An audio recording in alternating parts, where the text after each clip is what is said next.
Okay, my lord, ladies and gentlemen and friends, welcome to what I hope will be a momentous occasion, in the sense that we'll be discussing some important, captivating findings of research.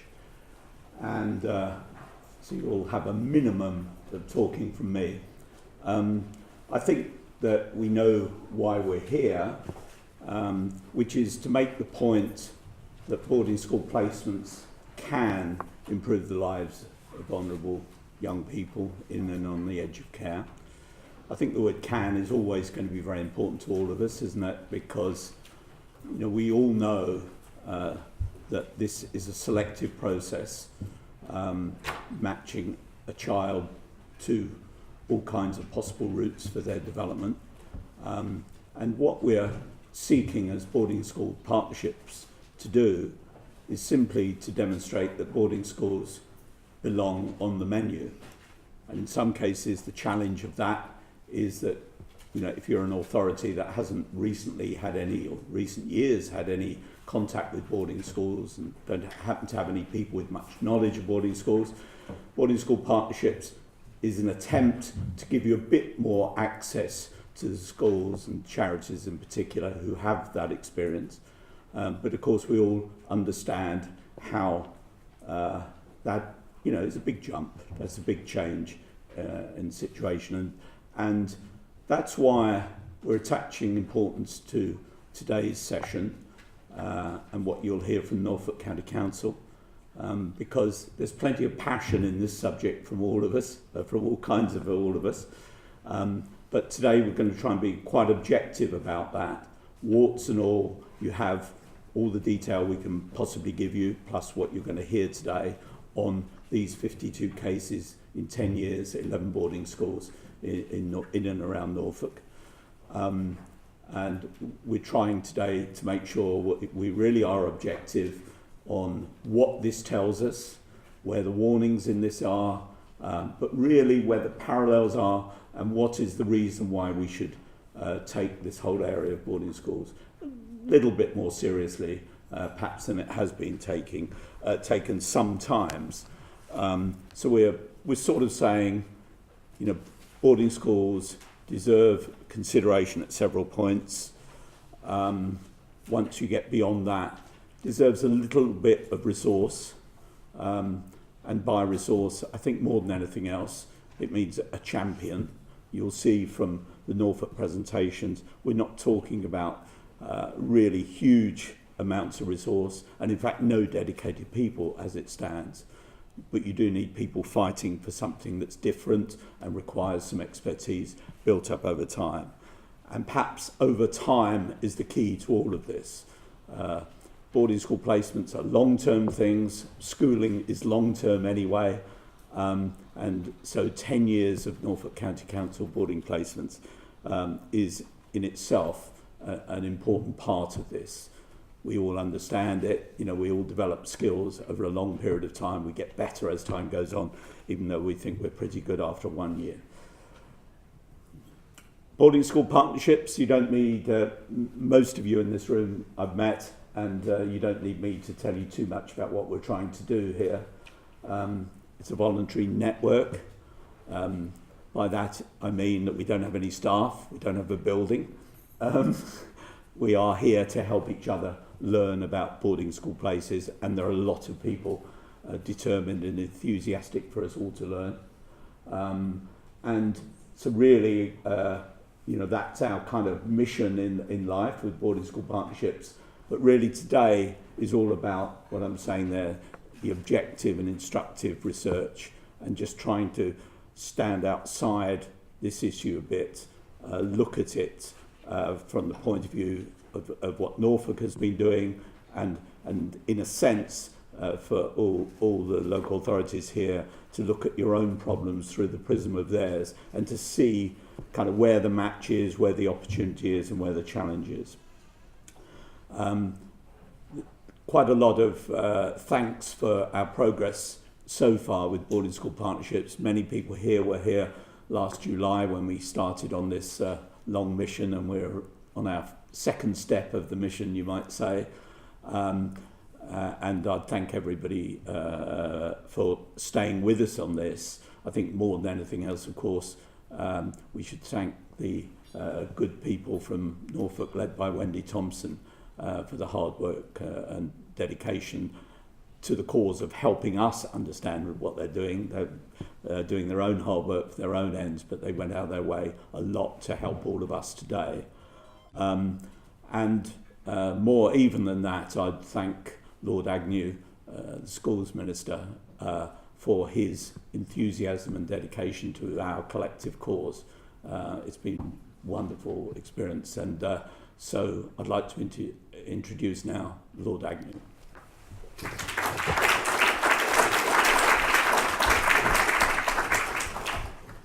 Thank you very much, Colin. Good morning, ladies and gentlemen, and thank you all for coming today. And I really mean that, because I know there are several dozen local authorities here, and you are the key to unlocking this. We're here to put our heads together on a subject that is certainly most important to me, and I know it is shared by many of you as well. Many of us have long believed in the role boarding schools can have in helping vulnerable young people turn their lives around after a turbulent start. These young people often find themselves marginalised or struggling to get ahead in mainstream education, usually through disruption or challenges at home, but almost always through no fault of their own. Some will be in danger of falling out of school altogether, into a cycle of disadvantage and underachievement, and many that will define the rest of their lives. There can be few sadder examples of society missing its chance to step in and help. Many of you I know have been helping for a long time, and I would certainly like to say thank you to all of you who have done that, for the simply life-changing impact that you have done for those children. Please carry on. Countless numbers of vulnerable children, young people, have been educated at state and independent boarding schools throughout the UK over the decades, thanks to the partnership efforts in this room, from charities to schools to local authorities. But why should you keep on doing this? Well, independent research and anecdotal evidence consistently emphasise the benefits for these young people of boarding school life, with its structure, sense of community, and for some, a place of safety for the first time in their lives. And maybe just to stray off my script for a moment, I was at one of these institutions 45 years ago, and I can assure you that they are nothing like as brutal as they were when I was there. One particular anecdote is in my boarding house of 60 boys, we had 8 baths and only enough water to fill each bath once. And on an average afternoon, 50 of those boys would be playing sport. So if you can do your arithmetic, you will work out how much bath water had to serve the number of children. As someone who was useless at sport, I managed to slip in early, have a hot, clean bath, and slip out before all the big masculine sportsmen arrived. But that doesn't go on any longer. Way back, local authorities themselves funded thousands of boarding school places, and Colin indeed tells me that he went to a boarding school himself funded by the Essex County Council. And one of my predecessors, Lord Adonis, was funded as a boarder by Camden Council, and I'm sure any of you who've heard him speak on the subject would be moved by his own passion of how it helped him put his life in the direction that he's ended up in. While a good few local authorities have made small numbers of placements in mainstream straight and independent boarding schools in recent years, all local authorities have faced a similar challenge of limited experience of these institutions and the funding required.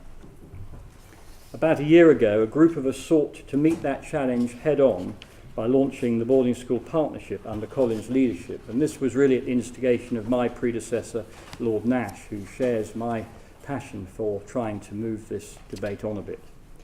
The clue is the word partnerships, because this is a voluntary collaboration between boarding schools, charities, local and central government, all pooling resources to help local authorities carry on placing children in boarding schools whenever there is a demonstrable need for it. Boarding School Partnerships does many laudable things. At its core, it exists to give young people from a variety of backgrounds a stable, caring and supportive environment in which they can better fulfil their potential. There are more than 500 boarding schools in the UK, including state-maintained schools and academies. Many currently support vulnerable young people, co-funded by charities and local authorities. So do visit the Boarding Schools Partnership website, where you can read personal accounts from some of the many children that have had the opportunity to be in boarding. If you doubt at all the transformative effect boarding schools can have on young people who've had a tough start in life, I can promise you that you will find it both humbling and uplifting. It operates as an online portal which local authorities can use to find out about state and independent boarding schools, as well as specialist charities whenever they need to call on outside help. The partnership provides a ready source of expertise at the click of a mouse whenever a local authority needs it, even if it's not something that you might do regularly. Away from the desktop, Boarding School Partnerships is proving to be an effective network for local authorities to discuss specific boarding placements with one another, as well as with the charities who continue to do so much good work in this area. Today's conference is a further step forward in this enterprise. It highlights the programme by the Norfolk County Council, which 10 years ago became the first local authority for many decades to commit regular resources to funding boarding school placements. We're going to see why they did it, what they've achieved, and why we believe it makes such a compelling case study for other local authorities to consider. We will also hear this morning how the Norfolk Boarding School Partnership, as it is now known, has succeeded in improving educational and social outcomes for children and young people in and on the edge of care.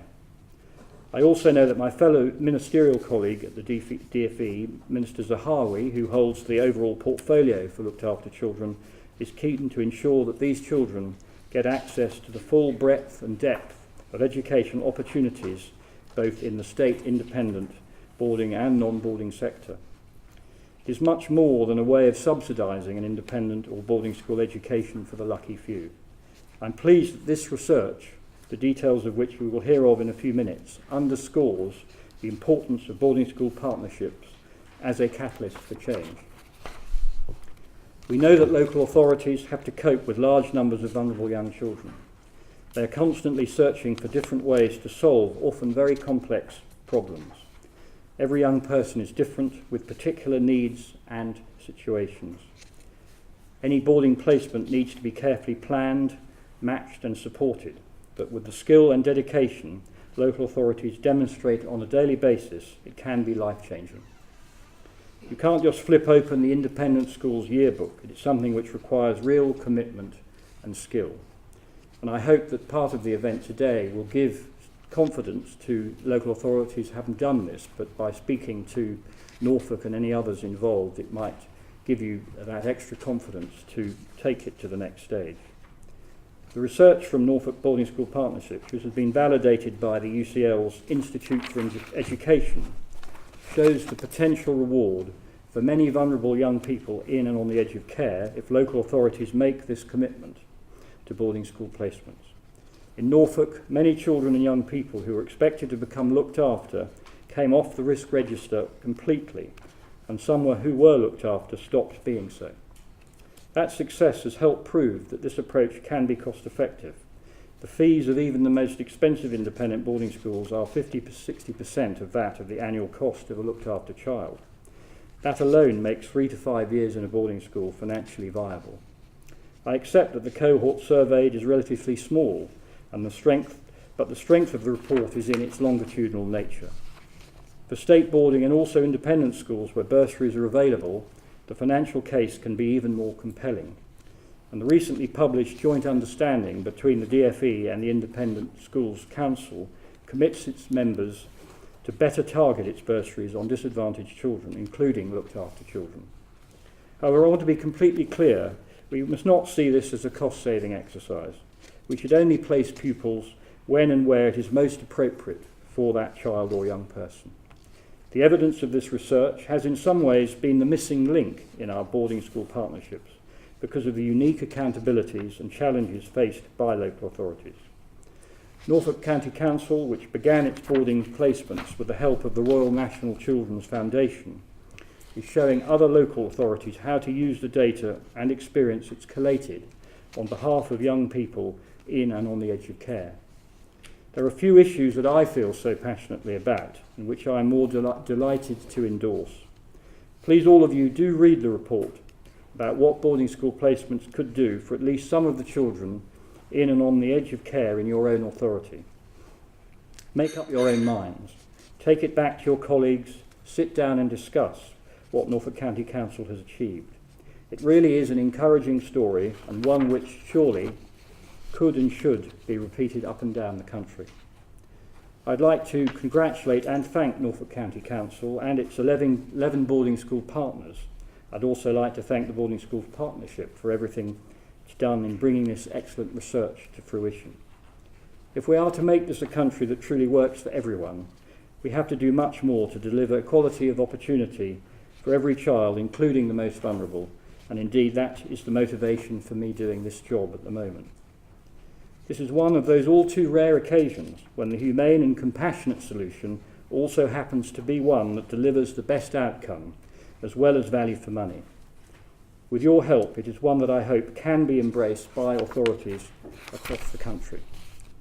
In closing, I'd particularly like to thank officials from local authorities who've taken the time out to come here today. I know there is caution and even scepticism in parts of your sector, but it will be you that makes this happen, and I believe there has never been a better time to reach out to the independent sector. You have here today the people who can help you achieve that. I'll now pass over to Wendy Thompson, the Managing Director of Norfolk County Council, who will explain everything in more detail. Welcome, Wendy.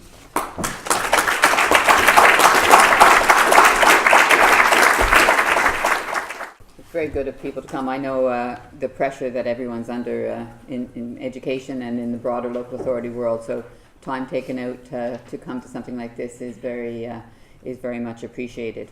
I'm not going to give all the detail, you'll be reassured to know, because I'm the managing director, right? So, I can imagine the people really doing this are the ones you want to speak to and say that will explain the research that they've done.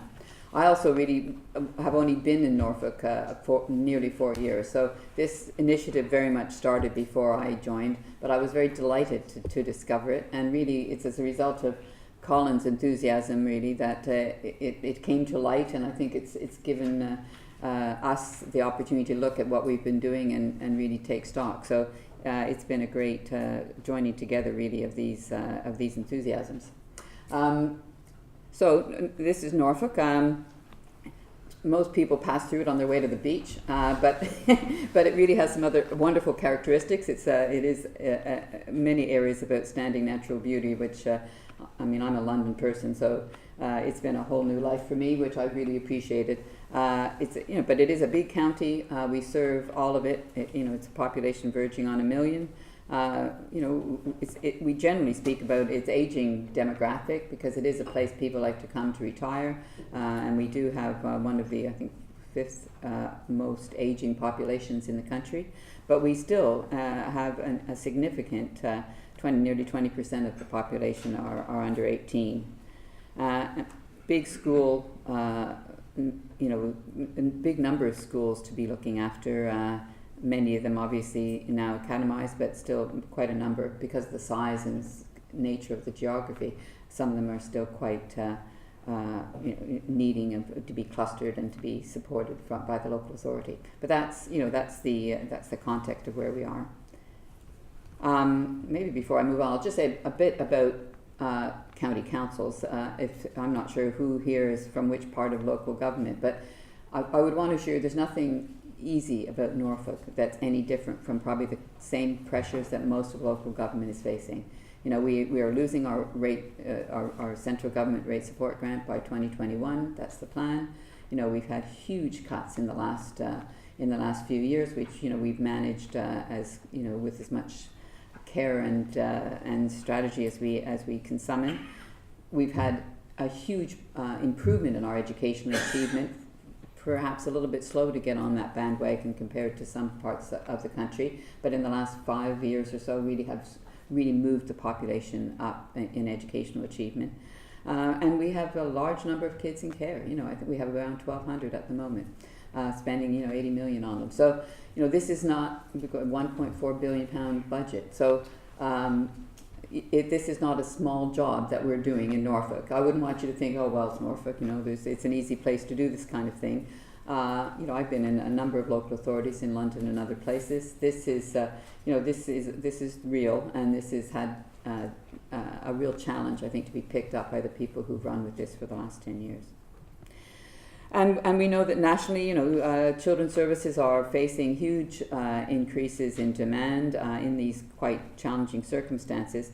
And I put this here not, to do anything other than say this, this requires new solutions, really. We know that the rate of children in care per 10,000, has the referral rate, which is the first line, the middle line, which is the number of children assessed as being in need of help or protection, that's the second line, and the third one being the rate of the increase in children in care.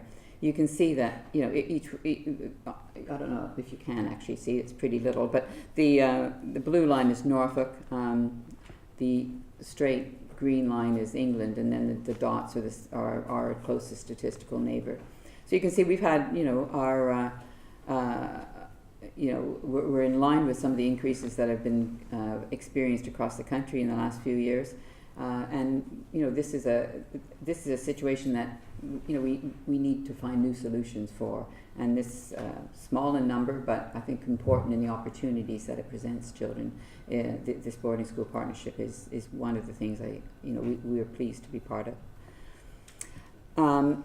We were asked to join the Boarding Pathfinder project by the DFE, and again, I think probably Sarah may have been the first person to respond to the call, and is with you here today. Attended the National Boarding School event in Dudley in 2008. It was taken forward by the virtual school, and it was overseen in that initial phase by an educational and social care kind of a forum. And now we've moved it into, because of the importance link between the education opportunity and social care, it's now managed within the Educare services. And the people, Sarah and her colleagues will talk about the process that now goes through. We were mentioned in an article in Community Care early on, and I think that was encouraging, mentioned as a place that in Norfolk that was really taking on this challenge in a big way, and in the past that article gave us encouragement. So you'll see that there's been, in detail what has happened with each of these children, but I guess it was the initial success of several of the children with particularly high risk profiles in 2010 that we decided to make an investment in it and make sure that there was a commitment going forward in the social care and dedicated school grant.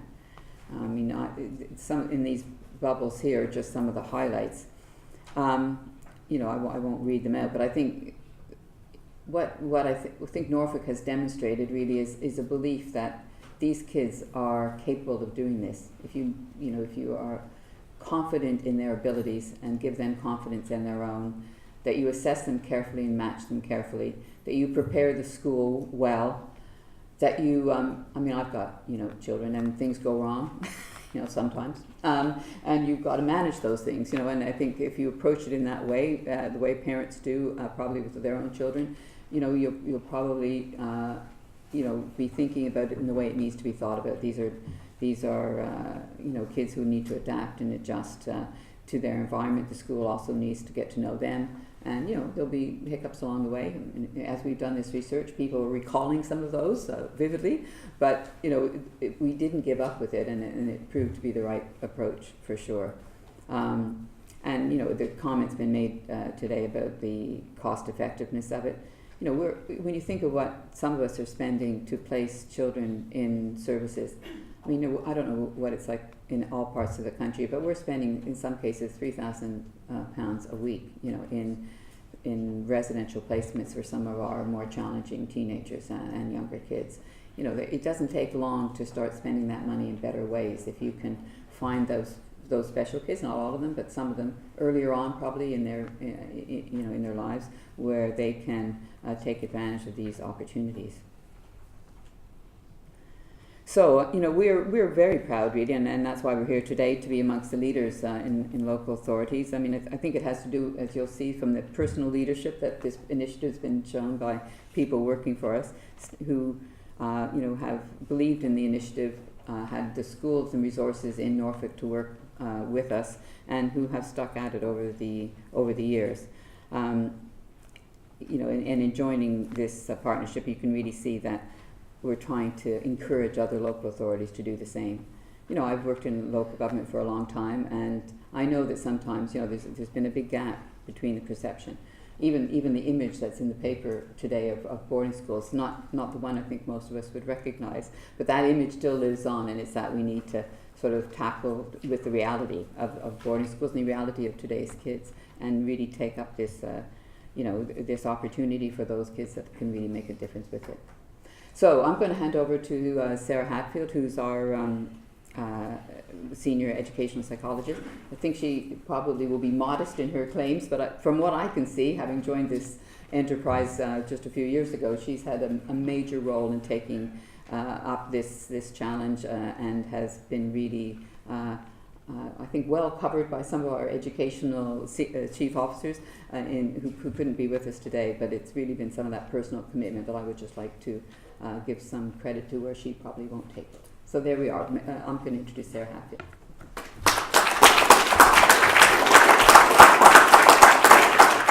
Thank you. I'll always take some credit, especially from the managing director.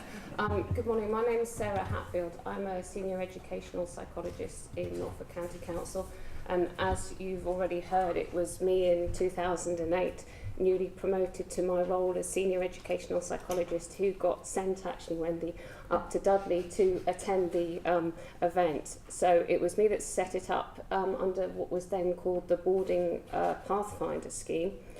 You're going to hear briefly from me today, then you're going to hear from my colleague Judy, who currently manages the Boarding Partnership Project, and finally you're going to hear from Lauren at the end there, who has been working really hard crunching all the stats and producing all the graphs that you'll see in your report this morning. I'd also like to highlight that there's a additional section in your reports today, which is a survey of participant views. And the reason it's come as an addition is that we've literally just been working on that in the last 4 or 5 weeks. So an important piece of background that I wanted to share, particularly for those of you who may be thinking of setting up your own boarding partnership scheme or are in the early stages of setting up a boarding partnership scheme, is, as we said, that in 2008 I was positioned in the virtual school, which was obviously in the education side of the authority. So that's where we began the initiative from, because that's what they told me to do in Dudley. It proved really, really successful. We made quite a few placements, some of pretty high risk. However, many things worked. The one thing that I was continually having difficulties around was engaging social care services sometimes as quickly as we needed. So for that reason, in 2013, a joint decision was made by the head of the virtual school and the then assistant director for social care to move the location of the project from education into social care. And I guess just to illustrate a little of what I mean by that is that obviously when the cases were coming to me, often from a social worker, the child and family were in a very difficult situation. Then once the child was placed in boarding, we often saw a pretty rapid stabilisation of the child and of the family situation. So for those of you that know how social care services worked, obviously then there was a reduction in social care support for that child and family. And in some cases, after several months, the case was even being closed to social care because obviously the child was no longer considered at risk. However, inevitably, some of those family situations then bubbled up, perhaps 6 months or a year on, either directly impacting on the child which impacted on the school, or sometimes parents visiting schools and various other things, which meant we needed some social care support pretty rapidly. And it proved difficult for me and for schools to get the level of service that we needed. I'm pleased to report, and I'm sure you'll hear more today from Judy, that now it sits in Edge of Care Services. We can obviously provide instant social care responses to schools if there are difficulties, and indeed also access to a range of different social care provision if needed. Okay, our steps to success. Again, the top one there proved very important in the early stages. As Wendy said, I was lucky enough to be very well supported by senior managers both in social care and in education. At that point, our virtual school had dual governance, if you like, which gave me the internal linkage I needed. As you can imagine, there were quite a lot of challenges and questions being asked as to what I was doing and what we were doing in education, trying to make social care placements. So it was really important to have that support right from the start. We're lucky in Norfolk that we've got Wyndham College, a large state boarding school. I know that we've got the executive principal here today, but obviously that was another key step to our success. And I'm very proud to say we've got very strong working relationships with many boarding schools within Norfolk. Again, that took a bit of time and effort to establish, and as I'm sure you can imagine, some of those working relationships were rather tested initially as we duly supported some difficult individuals. However, I'd say it was by going through that process, in many cases, that we've established the really good understanding of each other that we have today.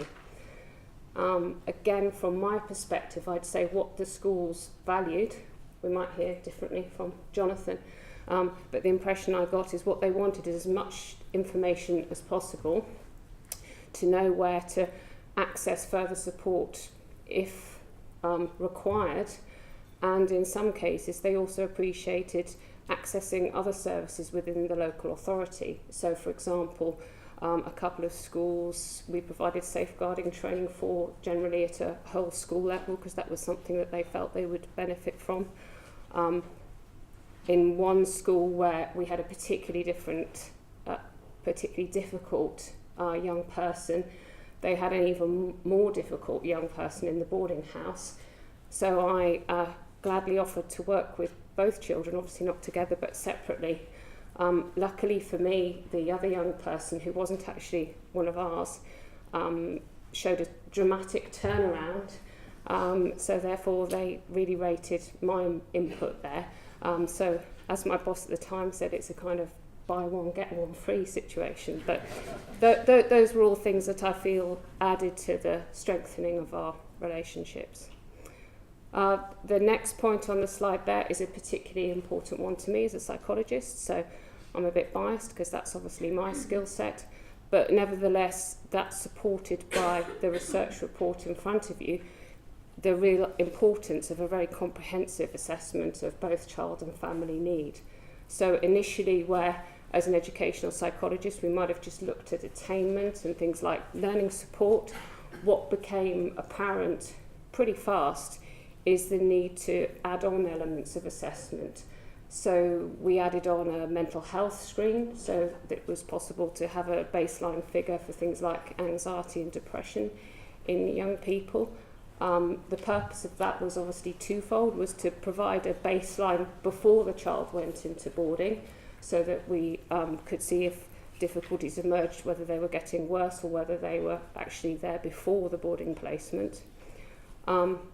And also to inform an intervention package to support that child, obviously, as soon as they were placed.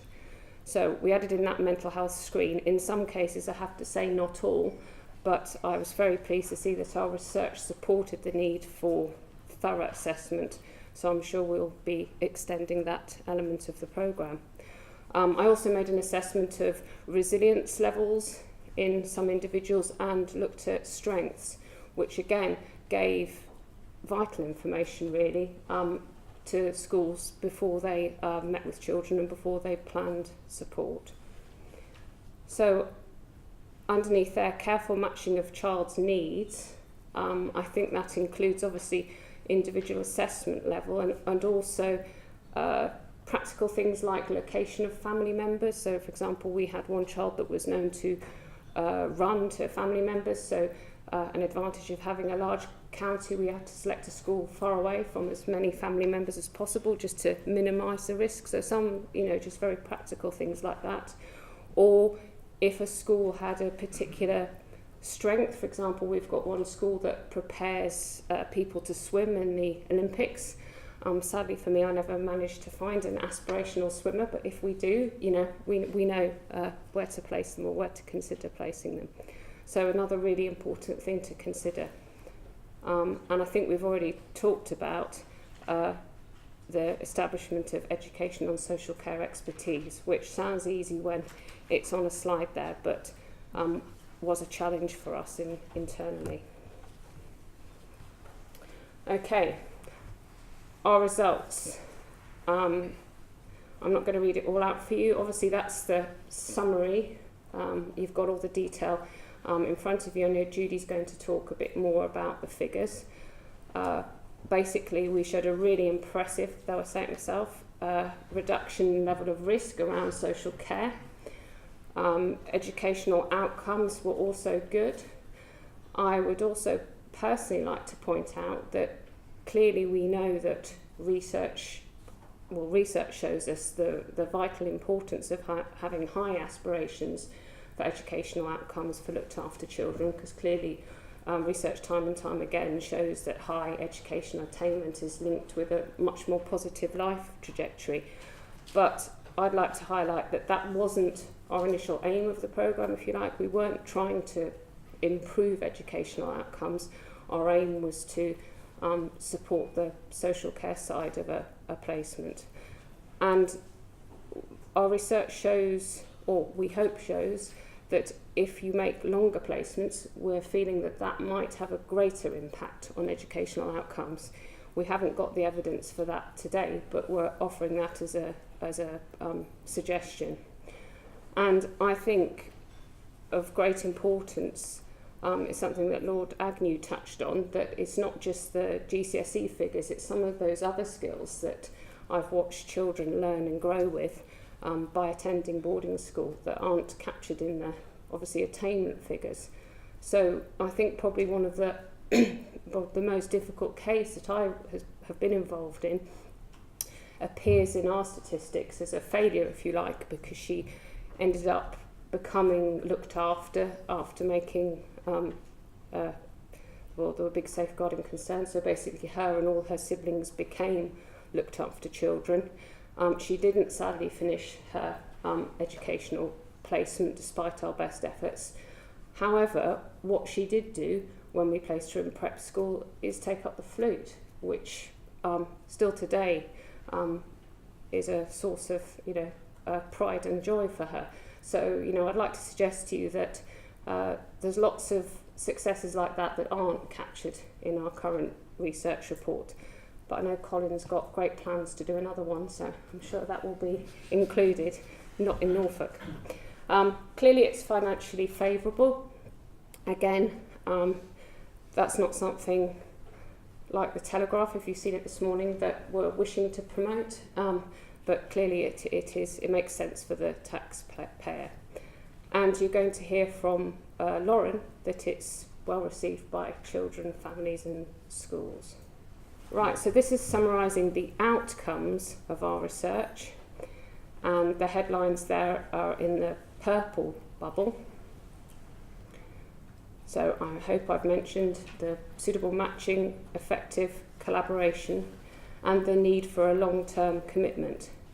What our research has shown is that for those young people that were placed for 3 years or more, we've got a much better outcome. But I would add to that, on a personal level, I think another part of the project that we haven't fully explored in Norfolk yet is the potential for placing students at sixth form. because in my experience working with lots of young people, that's a key point, that sometimes young children do benefit from a complete change of scene and another last opportunity, if you like, to engage in formal education. However, just as I have managed to persuade our Assistant Director for Education to develop the project in that way, we completed this research which shows entirely the opposite. But nevertheless, I'm confident that in Norfolk we will explore that, and if you look at our placement numbers, we placed relatively few children of that age group. So I think that's an area for us to further develop. Right, I'm going to hand over to Judy now.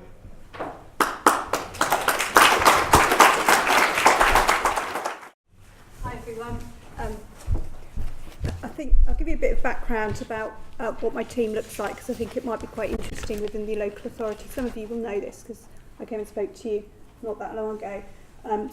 Within my team, we currently look after services for all care children, all children who are in care but need additional support. What we don't do in my team is placements. So I just want to make that clear. So if we're looking for a residential or foster placement, currently within my team I don't do that. But what I will do is provide emergency support in the home. Friday afternoons are usually very busy for me. So just to give you an example of where that sits within Norfolk County Council, because I think what I'm saying is we slide around in terms of supporting quite large numbers of young people. And I wanted to really tell you that because I wanted you to understand that actually we're trying to do planned work, but quite often we're doing crisis work at the same time. And I suspect those of you that hear from councils in children's services, you recognise what that looks like on a Friday afternoon. So sometimes looking at children and supporting children in boarding placements is challenging because you've got all this crisis going on, but you want to do planned work as well. And I sort of wanted to explain that, you know, I know where you are, but it can still be done in those circumstances. So first of all, I would like to just give you a bit of a profile of how we're placing, the sort of age group we're placing in year groups. So as you can see, the majority of children we're placing are, as you would expect, probably in years 7, 8 and 9. What was surprising to me is we're placing more males than females. I would have expected it to be the other way around. And this shows you that when you just go on and you're just running a programme, sometimes you don't notice these things. So it's really good to stand back. I think where we have placed at an older age, we've struggled a lot more. Some of that is around behaviour, if I'm honest, and real behaviour that's been going on for a long period of time, and it's really difficult to change as you get older. We know that, and sometimes it's the tolerance that schools have for that behaviour is challenging.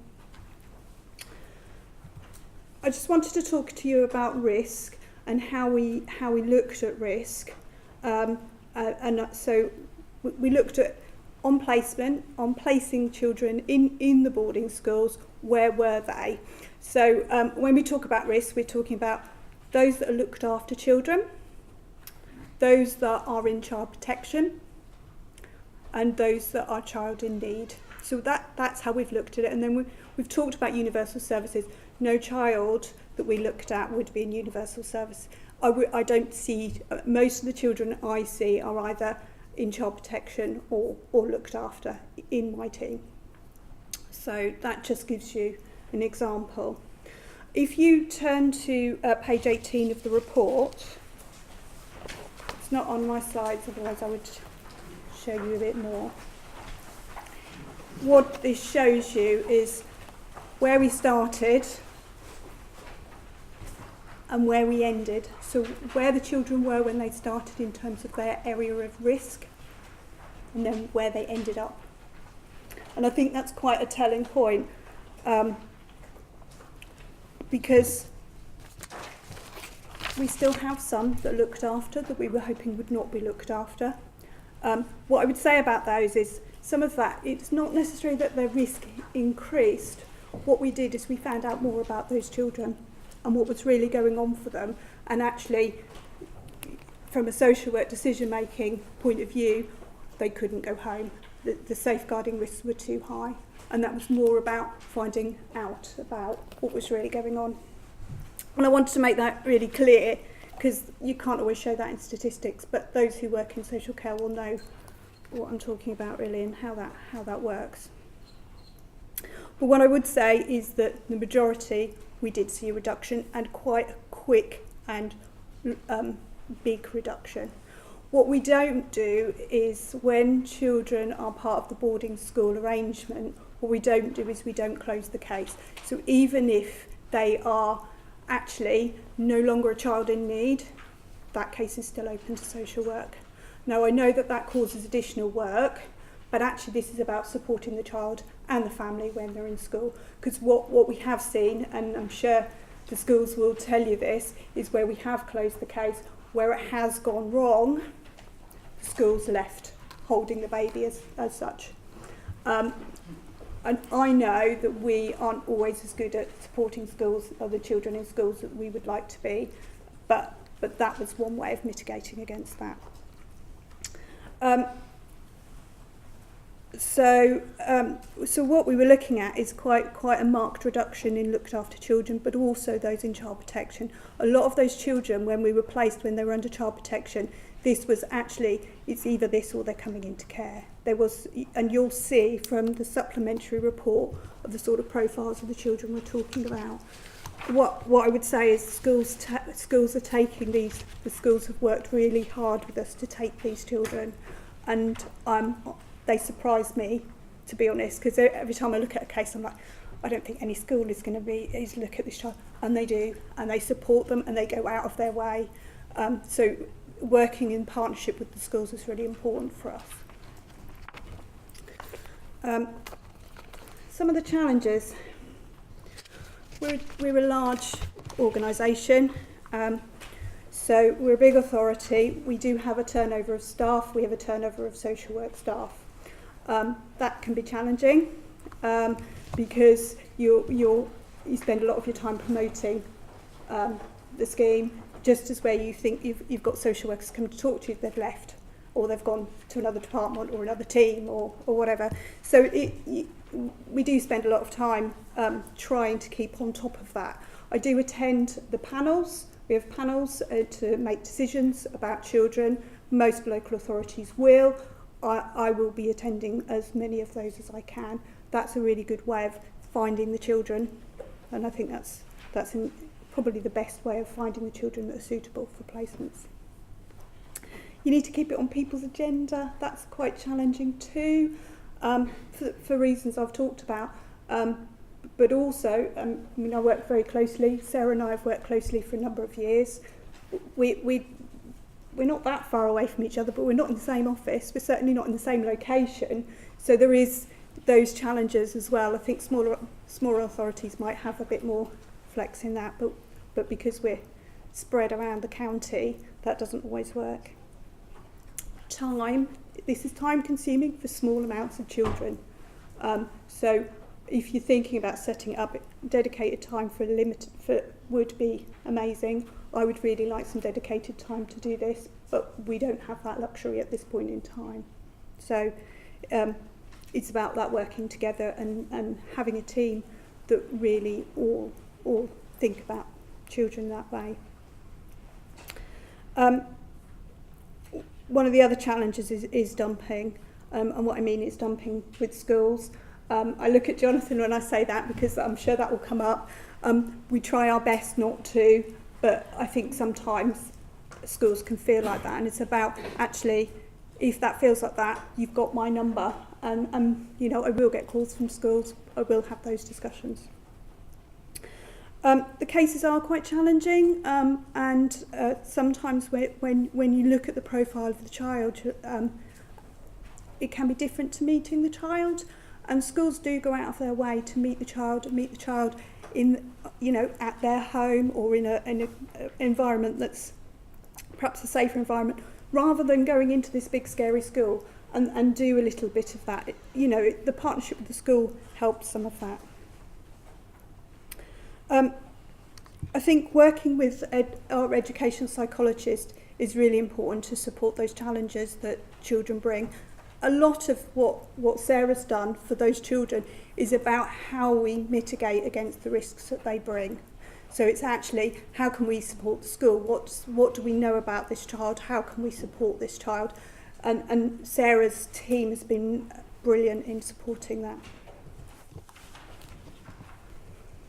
In terms of what next, from our point of view, what looking back has helped us consolidate what we have done. It's really helped us rethink about how we can improve things that you just do, and then when you step back and look and think, actually we could improve that, we could improve while working with across between education and social care. So it's actually reinvigorated some of the work that we're doing. It's reinvigorated some of the social work. So we've had a little bit of a flurry of referrals in the last couple of weeks. So that's a good sign. Ready for September, but some of them hopefully maybe a little bit earlier. Presently, we are working on relationships and goodwill. Some of this, because we believe in it, we're doing it. This isn't about money. This isn't about because we have to. This is because we want to, and I think that's really important. I think some of the other areas we'd like to do is improve our support with schools and in schools for those children that are placed. Gathering feedback from families and children. We haven't always done that, and we've started to do some of that work. So we've gone back and revisited and spoke to children who were on the boarding placements. Where are they now? That's been a challenge in its own right, but we followed those children up, and it was a really good conversations to be having, because it just, you remember why you're doing it, and I think that's really important. One of the other areas we'd like to do, because we've not been very good at getting charitable support, and some of that is because when we're doing it and we're working at pace, and actually often the charities don't work at the pace that we need to work at. So we're thinking about it afterwards, and that doesn't always work. So it's just about how we improve that process, really. From our own point of view, I think this will enable us to go and talk to our social work teams again, and that's what we'd like to do. So it will be back on their agenda. It helps us to renew that.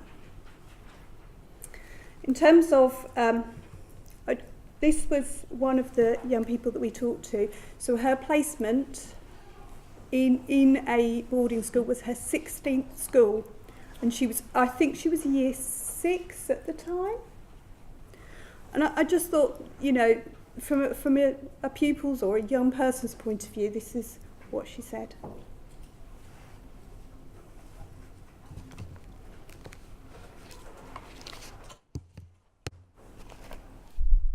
Thank you for your time. I'm going to be passing you over to Jonathan, I believe. I don't know if you... Oh, yeah, sorry, Lauren.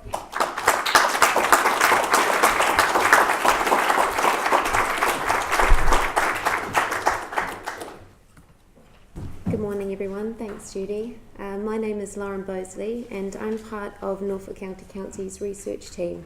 And I've been helping to evaluate the impact of Norfolk boarding school partnerships. So as Sarah and Judy have illustrated, initial analyses of the last 10 years of data indicated that children and young people with a boarding placement could benefit particularly from improved social care outcomes.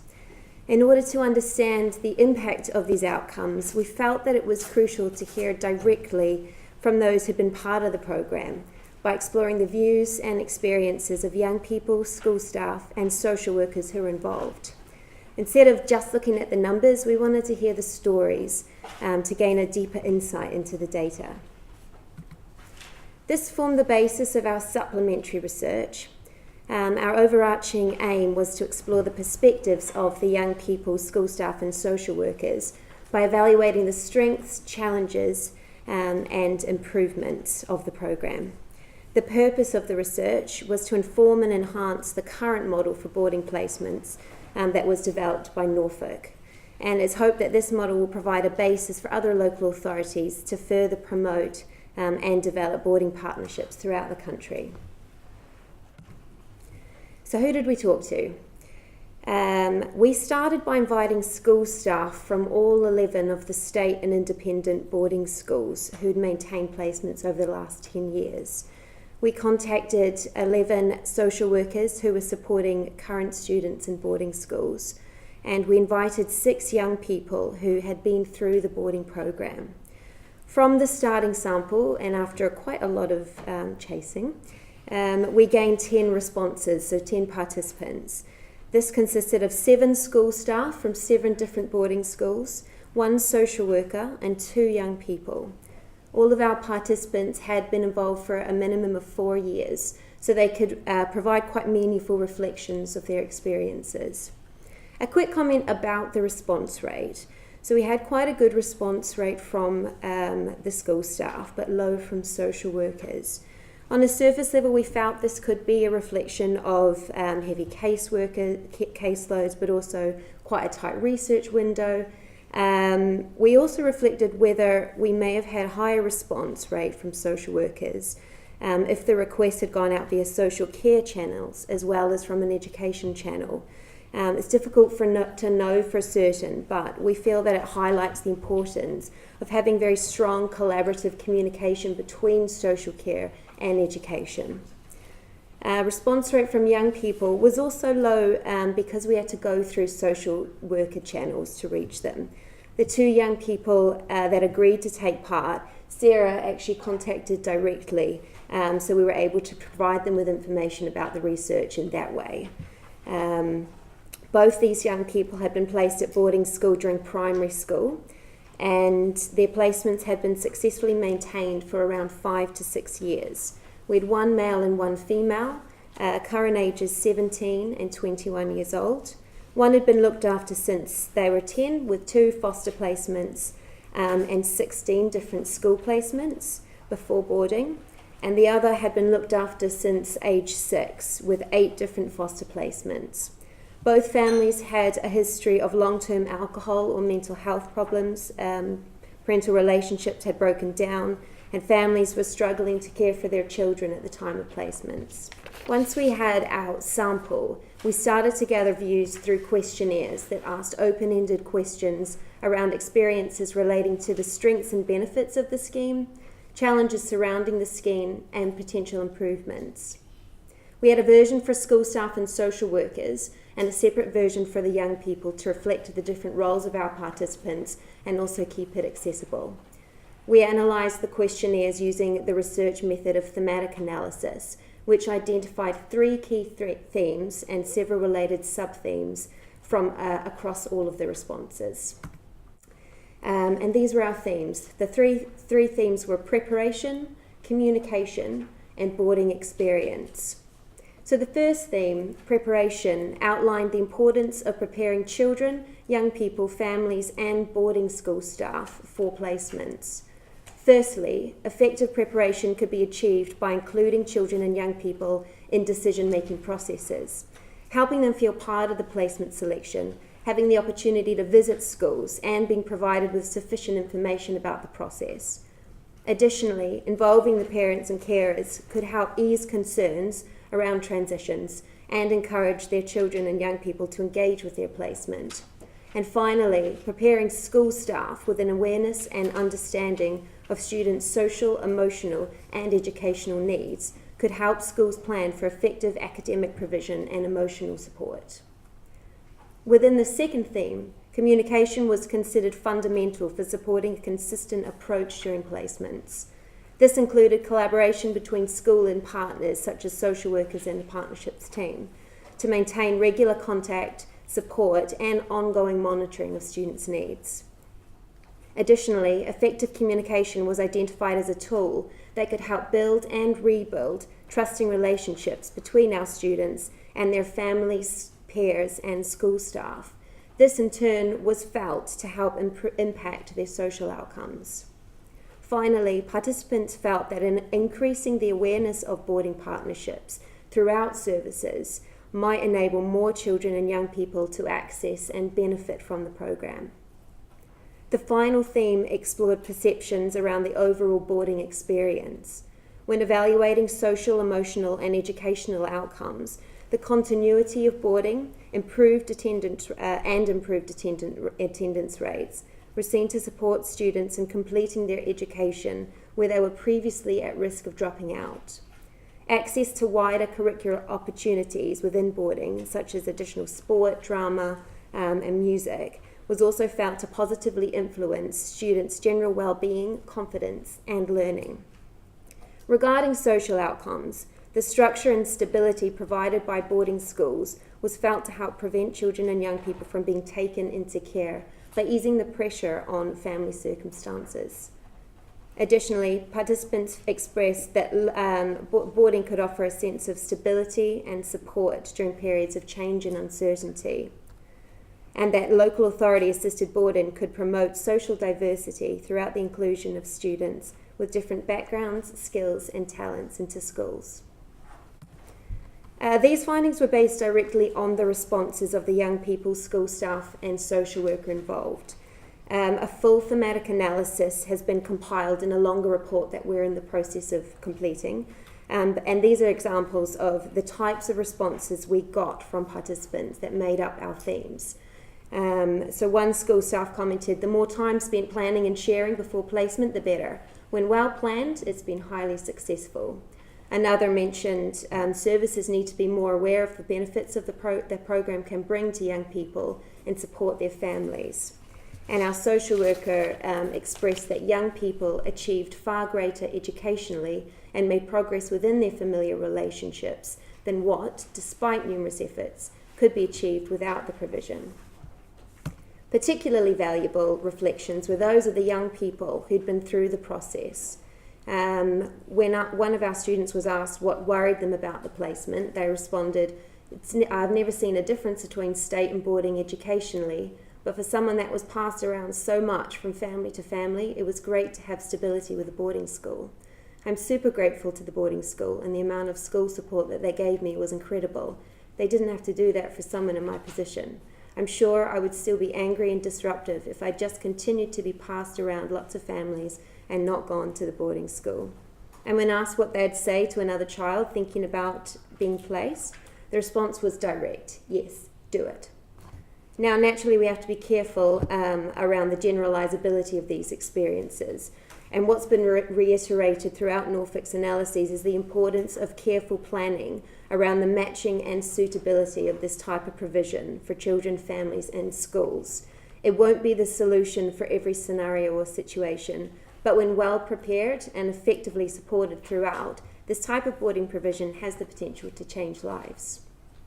So I leave you with one final message from another young participant. When asked what they'd say to someone considering boarding, they said, "Definitely, 100% go for it. Take it up and take all the opportunities you can, because your life can then really become something." And this is the message we hope other local authorities and boarding schools will take away today. Thank you very much. I'll introduce you now to Jonathan Taylor, who's the head of what I think is still Britain's largest state boarding school. Might be some challenges somewhere. Okay, Jonathan.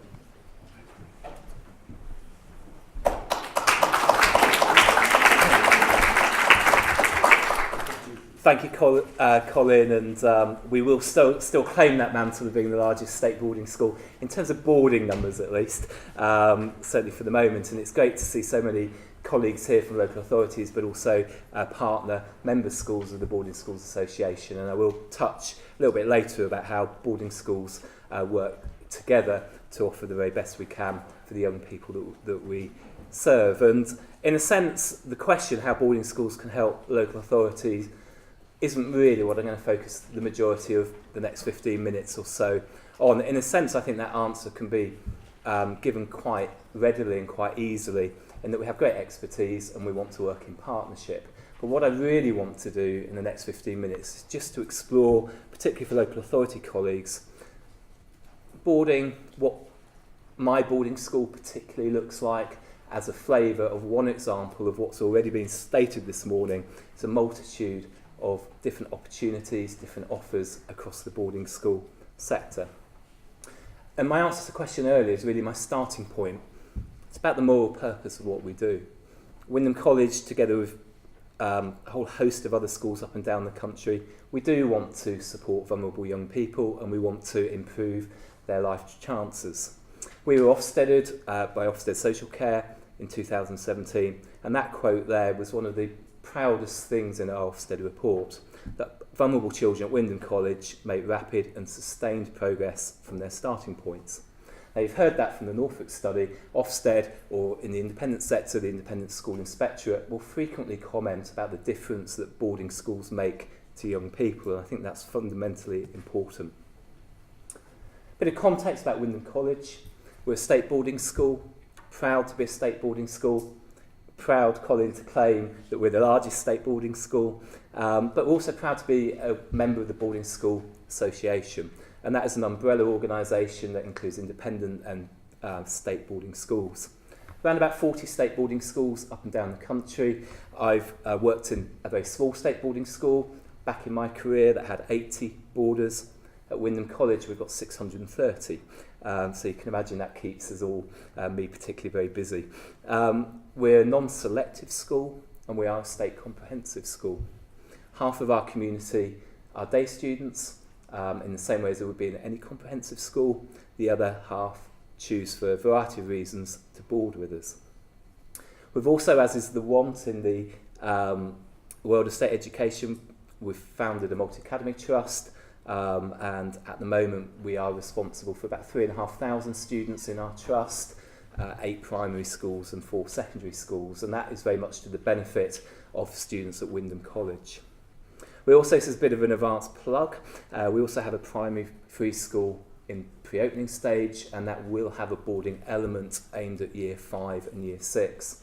And I think one of the outcomes, obviously the research that we've looked at this morning, is the longer that we have young people in our boarding environments, perhaps the most sustained the impact is. And certainly opening up in our part of the world the first primary boarding provision, 15 places for year 5 and 15 for year 6, we think is very significant, and we're certainly looking to work with a range of partners with a focus on supporting vulnerable children in that context as well. We have a number of key boarding partners. We've heard today from our colleagues at Norfolk Local Authority, but we work very closely with the Ministry of Defence, with Springboard, Royal National Children's Foundation, or under their common umbrella now, Royal Springboard, I understand, Ian. We work with Buttle UK, and altogether about 30 different charities working with our young people in lots of different ways and lots of different needs to support their places in boarding. And I will talk a little bit later to social care colleagues particularly that we are a very regulated sector. State boarding schools are not only visited by Ofsted fairly frequently in terms of our educational outcomes, but we have separate social care Ofsted visits that are statutory every 3 years, in the same way colleagues in the independent sector are visited by the ISI. And those reports really should give you some security and some confidence about the quality of boarding in the United Kingdom, because there is no doubt, as Lord Agnew said earlier, the days of, he was remembering 45 years ago, I can remember my boarding experience 25 years ago. It is very, very different nowadays. So in terms of Wyndham College, children and young people's holistic health needs are well met, able to access extensive extracurricular activities that provide a suitable balance between studies and downtime. And I think every boarding school that I visited and staff that I speak to, they might use different vocabulary, but actually the intent is to provide a home away from home, a secure learning environment where students can progress academically, but also an environment where they can flourish personally. And a culture of high expectation and high attainment. I've worked half of my career in state boarding. I'm a passionate believer in the importance of state boarding, and we punch above our weight. State boarding schools really punch above our weight in terms of the outcomes that young people achieve. At Wyndham College we do have robust systems in place that monitor vulnerable students, and as Ofsted said, to repeat that, it's about rapid and sustained progress in all its different forms. A little bit about Wyndham College. Obviously 630 boarders is a different operation to the state boarding school I worked in Lincolnshire, which had 1 boarding house with 80 students. But at Wyndham we have 5 main boarding houses, aged from 11 to 16, and then a separate sixth form boarding house. We understand, I might be challenged on this, but we understand that's the largest boarding house in Europe, our sixth form boarding house, with about 240 boarders. We try to mix our day and boarding students, so all of our day students also belong to a boarding house, and we intend from about 8:15 in the morning through to 5:15, 5:30 in the evening to be very little distinction between our day students and our boarders, so that actually our boarders are getting that social mix, but also crucially our day students in quite a rural part of Norfolk that would lack diversity without access to our boarding environment. Actually our day students are phenomenally enriched by the boarding community. And we have mixed gender and mixed age boarding houses. Now, many schools won't. I understand that the college was the very first back in 1971 to introduce mixed gender boarding houses. They work well for us. They may not work well for all young people, and certainly when you're looking at that matching that's come across as being very important, you know, that is a consideration. Mixed environment, a single-sex environment. And as a colleague said earlier, there is such diversity within the boarding sector that you should be able to find a suitable match around a whole series of different contextual factors. Stability, Lord Agnew mentioned earlier, and I passionately talk about, particularly for vulnerable students, that the stability of a boarding day and the stability of a boarding school experience set against the example that was talked about earlier, 16 different schools being passed, perhaps from foster placement to foster placement. What vulnerable students at boarding schools such as my own get is a very, very structured environment. And that's a typical day. You can see it begins early. It's kind of the 8:30 to 3:45 would be a very similar experience to a standard high-quality state school. But then we break into what we call our Wyndham Life programme, which is our range of extracurricular activities. Between 4 and 5:15, it's open to everyone. It's open to our day students as well as to our boarding students. But then in the evening, there'll be supervised private study or prep. We've put an hour there. I'd be expecting Year 11 certainly to be doing more than an hour, but it is kind of under supervised provision. And then obviously depending on the age of the students, potentially into a second raft of extracurricular activities. And living that and overseeing that, it is a full-on experience, but it is actually a very enriching and ultimately life-transforming experience for the right young person. We run typically 65 different extracurricular activities in a week, whole series of things. We've got a cadets unit that is very popular and of increasing popularity. From Duke of Edinburgh, a whole range of different sporting activities. Musical life of the college is very, very strong. Again, reiterate the example of the young person earlier, learning the flute was actually for her a real life-transforming opportunity. Drama, debating, all of the things that you might typically associate with strong boarding schools in the independent sector, we certainly replicate at the college. All boarding schools that belong to the Boarding School Association have signed up to the Commitment to Care Charter, and that's a very important piece of work around common values and a common philosophy around safeguarding the young people that we work with. And again, Ofsted, in their inspections of us, and it's replicated with the ISI, will look in great detail at our safeguarding arrangements. And certainly in 2017, our social care team talked about our approach being exceptional and particularly innovative. And I think the bottom sentence there is quite an important one about the robustness of our procedures in following up any concerns about young people. We look at our boarding houses, and care that we provide is central to what we do. At the college, we have qualified heads of house who are experienced residential practitioners. They're all in our school, they're all senior members of teaching staff. We have house parents who are also teachers that are residential. We have resident fellows who, I guess in old parlance, may have been gap year students, but we now tend to talk about them as graduate interns who will come and work for a 12-month period, supporting boarding, but also supporting kind of enrichment. And many of those will go on to have careers in either social care or increasingly in teaching, and we would view that as a commitment to young people as well. And then other house staff, we still use the title matron, and we have boarding house managers as well. I think as I was reflecting on the presentation from my colleagues from Norfolk this morning, it made me realise that our involvement with Norfolk, but also with other similar partners, it's really improved our school, and it's really improved the quality of care that we provide for all 1,350 young people that we're privileged to serve. There are many things in place now that weren't in place 10 years ago, and I'm sure that actually the sharpened focus and closer work with social care colleagues has improved and forced us to reflect on the work that we do.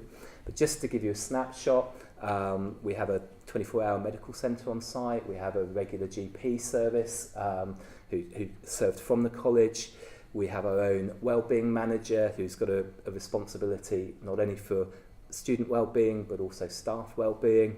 We've employed 2 now mental health practitioners. One is a fully qualified mental health nurse.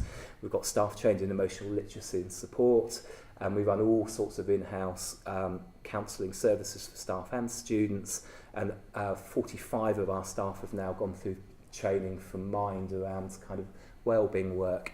I actually think without our involvement with Springboard, RNCF, Buttle and Norfolk, I don't think those services would be as enhanced as they are. So I think that's kind of an unintended consequence perhaps of the benefits of this type of work. And Ofsted talked about our innovative approaches to welfare, and many of these things will be seen in other schools as well in different forms. We have what we call a team around the child process, which we've learned directly from our social care colleagues in terms of getting key staff fairly regularly to discuss individual students. We've got a student wellbeing ambassador programme, and the one I really like, it's really popular, is the Pets for Therapy, which is in kind of its early stages. But I think you'll find that boarding schools are very, very open to lots of different ways in which young people can be supported. So why do I think local authorities should consider boarding schools? Well, first and foremost, we've got a really strong track record of success. We know what we do, we frequently do it extremely well, we're not complacent. As a sector, we're constantly looking to innovate and to learn from each other. We're very collaborative in the work that we do with each other. We have great expertise, and we've got a real wide-ranging experience that we offer our young people. I've talked about structure, but we also offer ambition, real ambition. It was quite interesting this morning, absolutely true. I was due 6:18 train out of Diss, it was cancelled. Well, it wasn't, it was going to abandon me in Colchester because Liverpool Street was closed for trains from Norwich, so I drove to Cambridge in order to get here, and the train was crammed, and I was stood next to somebody from my boarding school. I hadn't seen him for 25 years. I didn't recognise him, he recognised me, and he said, "I know you work in education, what are your school's results like?" And I trailed off a whole load of statistics, and he said, "No, that's not really what I'm interested in. What I'm really interested in, what are your young people like? What do they turn out to be?" And that was a really engaging narrative, and I think there's so much truth in that. And Lord Ague's not here, is he? So I can kind of get away with saying it. Perhaps in state sector, there is an obsession at times with league tables. Where we're obsessed as a state boarding school is with young people and how they turn out, and their confidence and their resilience and the skills that they're able to exhibit. I think the other important factor that I've touched on is in terms of confidence. We are very, very regulated as a sector.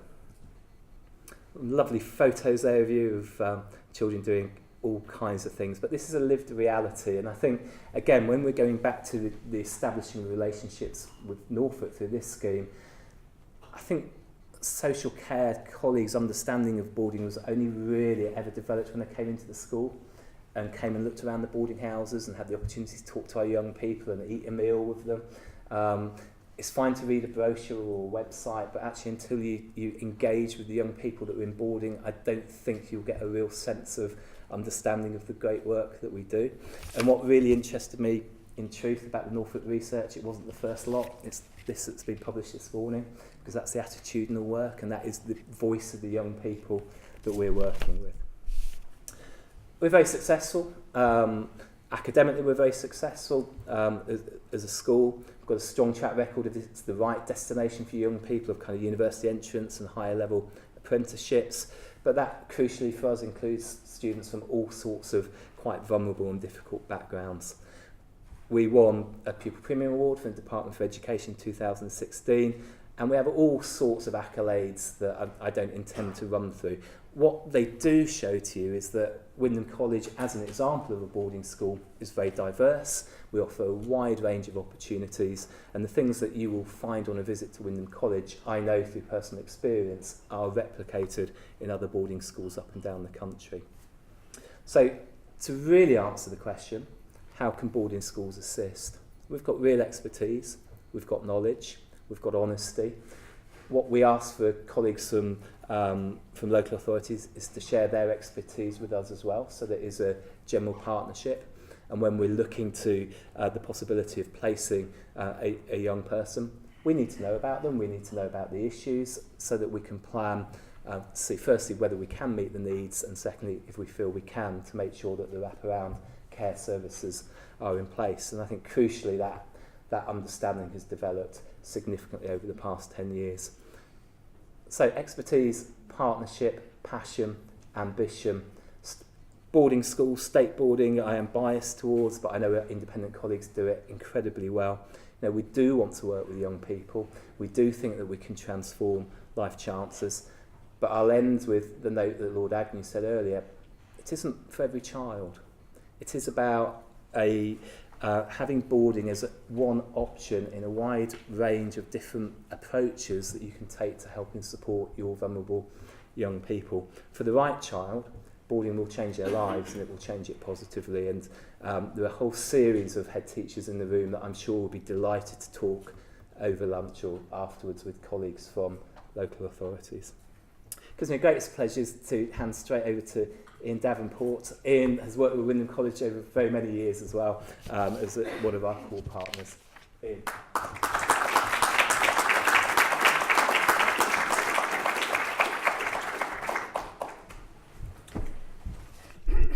Thank you. There's that dreadful joke, isn't there, about the husband and wife, and they decide that they needed something from the local DIY shop, so the husband merrily goes off to order something from the DIY shop, and on the radio his wife hears that there's a catastrophe on the motorway because somebody's driving down the wrong side of the motorway, so she rings her husband and says, "Be careful, there's some idiot driving down the wrong side of the motorway." And he said, "Hell, there's not one idiot, there's hundreds of them." And the reason I mention that is because I've been involved in bursaries for a very, very, very long time. I was a bursary recipient in 1973 to the wonderful Bloxham School. In 2004, I took over a boarding school as the head of a boarding school in beautiful mid-Devon that had at its core foundationers from the Peter Blundell will. And in 2012, I and a number of other colleagues started what was then called the Springboard Bursary Foundation, which a year ago, almost to the day, merged with the Royal National Children's Foundation to create the implausibly long-named Royal National Children's Springboard Foundation. And most often I forget how to say that name, which is slightly embarrassing as the CEO. There's a long track record within our charity of looking after or helping place vulnerable children both in care and on the edge of care. It breaks down quite nicely for us as a structure at the moment, and that is the legacy RNCF children had a long and experienced track record of vulnerable children on the edge of care, principally led, I think, in various brushes by Colin with the Assisted Boarding Network, and before that with the Pathfinder scheme, and Chris Hughes, who sat here as well. And Springboard 6 years ago took a decision, really from a meeting I had with Andrew Carroll, that we would actively support looked after children in boarding schools, and we built a very strong model related to that. And most of you will know us through one or two of those connections, and I know most virtual heads in the room. So we feel we do have quite a lot of experience, but from relatively few children. It's important to stress that. We've got 500 110% children in over 100 and something boarding schools as we sit here. Relatively few of those are either vulnerable children on the edge of care or looked after children, but that doesn't matter because we've developed a lot of experience and expertise. And as with all good CEOs or managing directors, I'm getting somebody else to talk about that particular program, because in fact Alexander Hanratty, who's my deputy CEO, has really kind of led on that particular project. So without any further ado, I'm going to hand over to Alex.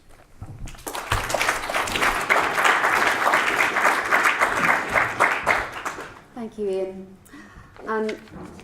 Okay, I'm mindful of time, so please bear with me. I have 10 minutes, and I'm going to really draw upon some of the key case studies, so what we've learnt, what we feel has gone particularly well, and where some of the challenges have been, and how we've moved on and learnt from that.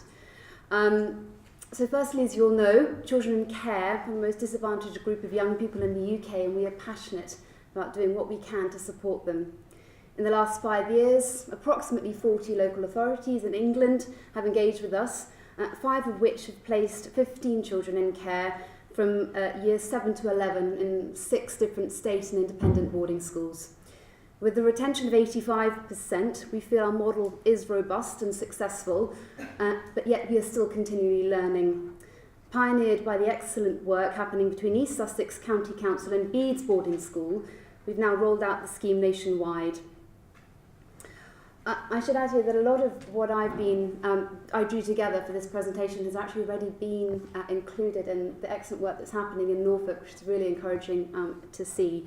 So I won't repeat that in this presentation. And I should also add here that the scheme, as important and as passionate as we are about it, is complex and needs careful consideration and planning.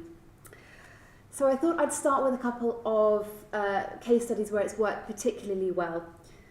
Case study A was recommended to us by one of our local authority partners when she was in year 11. She was placed at boarding school within the local authority for sixth form and did very well, achieving 2 A's and a B at A level. She's now at her first choice university, where she averaged a 2-1 after her first year. When asked in her Royal Springboard alumni survey what she would be doing had she not gone to boarding school, she said she'd be working in the local shop. Case study B was recommended by one of our local authority partners when she was in year 8. She was placed at boarding school within the local authority at year 9, did very well, achieving 8 GCSEs, A star to C, 4 of which were A star and A. She is now in her final year of boarding school and has applied to Russell Group universities. She contributes widely to the life of the school and particularly excels in drama.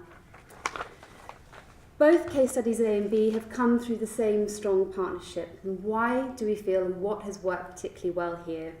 Firstly, the partnership between the local authority and the host boarding school is very strong and built on trust. The boarding school has employed an exceptional looked after child coordinator who oversees the scheme and who sits on the governing body of the virtual school. Both the head of the boarding school and the head of the virtual school are hugely committed to the scheme, and this has led to the local authority and boarding school becoming mutually strong, compatible partners. We have learnt that what is needed for a partnership to work well is that the boarding school and local authority ideally need to build trust and understanding before any placement is considered.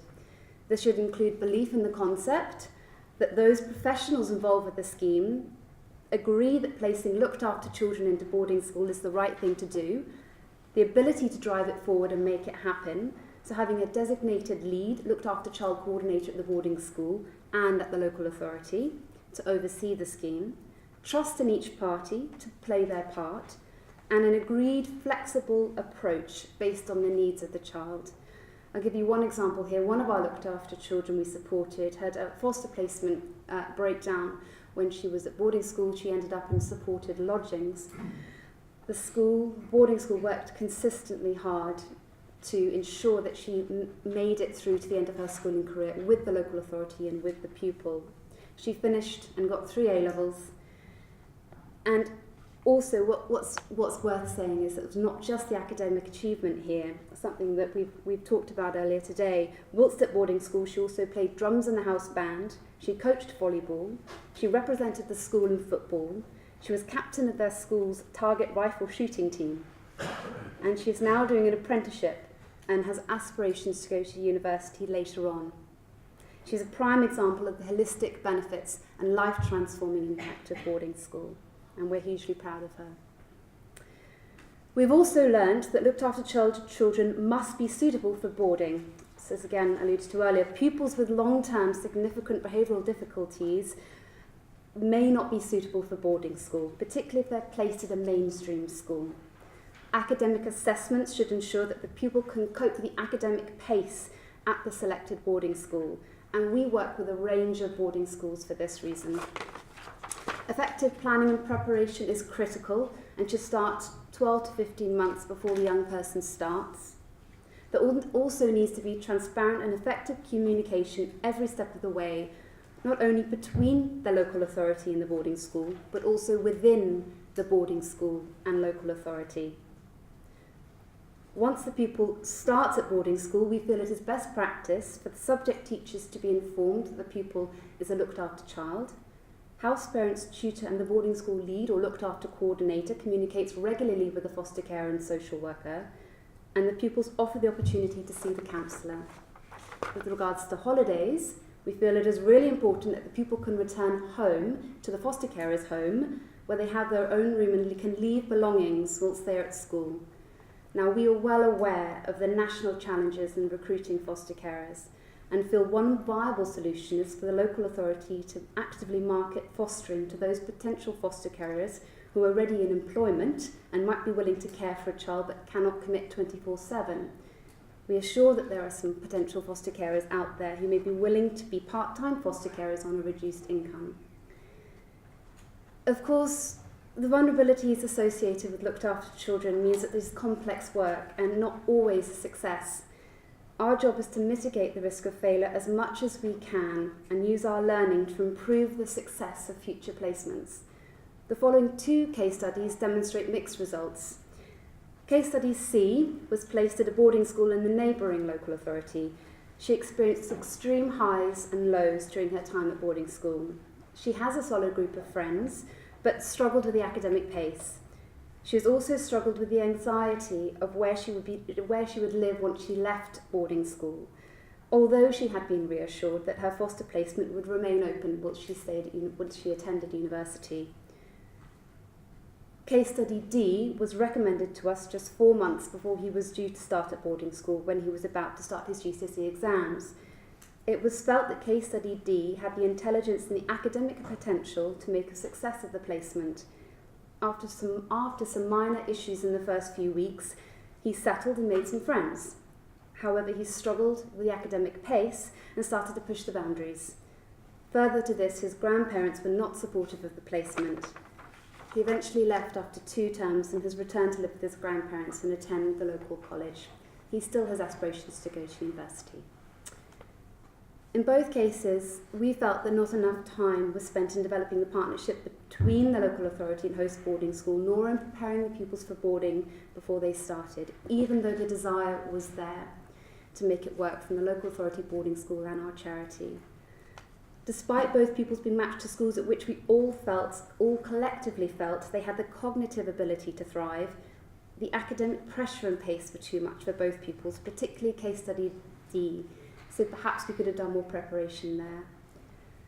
Both of these pupils would have benefited from starting at boarding school before year 12. We feel that they should actually have started at an earlier age.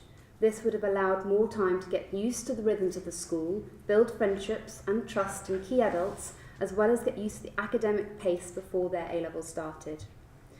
This is also endorsed by a pioneering piece of research we have piloted this year with an organisation called STEER, which assesses children's mental well-being and self-regulation, and results of which will be disseminated later this summer. Now, I should add here, because I know that we've spoken about some year 12 placements, that I know Norfolk and Wyndham and so on have considered that, and absolutely, for the right child, it is the right thing to do at year 12.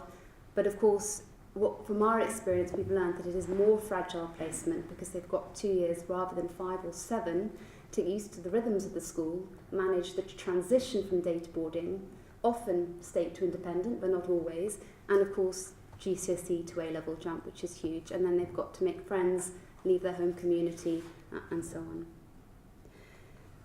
The grandparents of case study D were also not fully on board and unfortunately brought into negative stereotypes, negative boarding school stereotypes which were fed back to the pupil.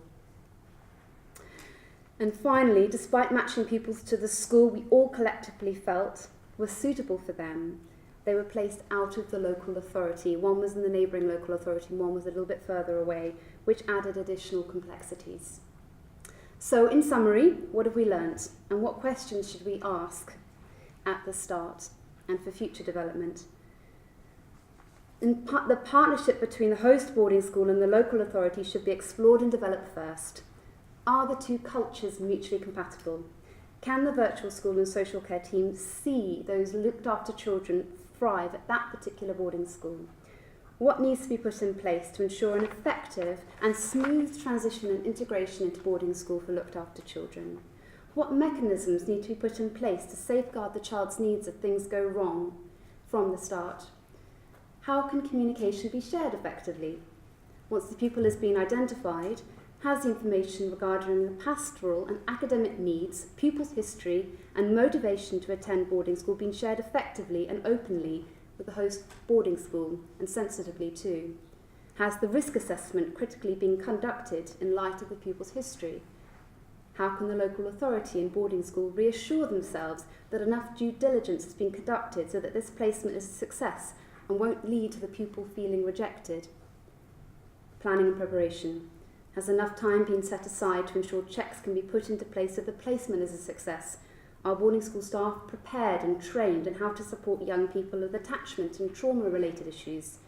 The virtual school team, the local authority, may be able to assist with this training, so do ask them. And has an extended stay at the boarding school for the pupil been set up so the pupil can have a real feel for boarding before they start? What we have learned as a charity and what we continue to learn and what I've mentioned here, we have put into a best practice handbook. Please do get in touch if you'd like to see that, and I can of course share that with you. Finally, I thought I would leave you with two quotes. The first of which is from the virtual school head at East Sussex, a local authority from which we have learnt so much and are very much inspired.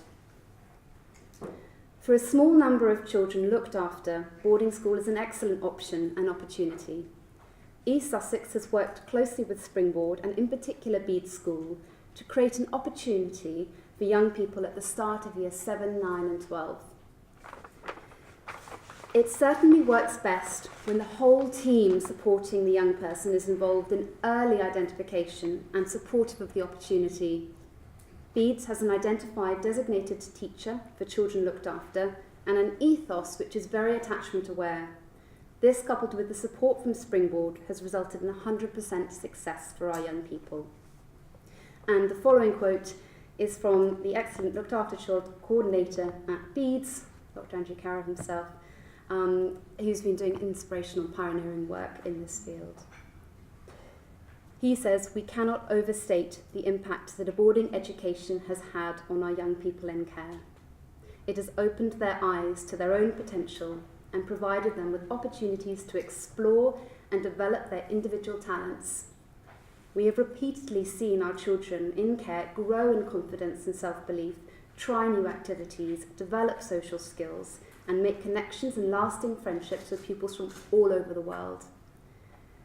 Our commitment to the long-term education of each child, our language of expectation and aspiration, and the wraparound pastoral care we provide has enabled each child to see their rightful place in our community. We have an open, strong, and mutually supportive relationship with Springboard and our local authority partners. Indeed, there is an expectation that foster carers, social workers, and virtual school caseworkers share their experience and understanding of the child and engage with the school on all levels. This has been crucial to the success of the placement. The stability that boarding provides also supports a strong foster placement, a strong, stable foster placement, which in turn allows the child to focus their energy on their studies and extracurricular activities and simply flourish. Thank you for listening.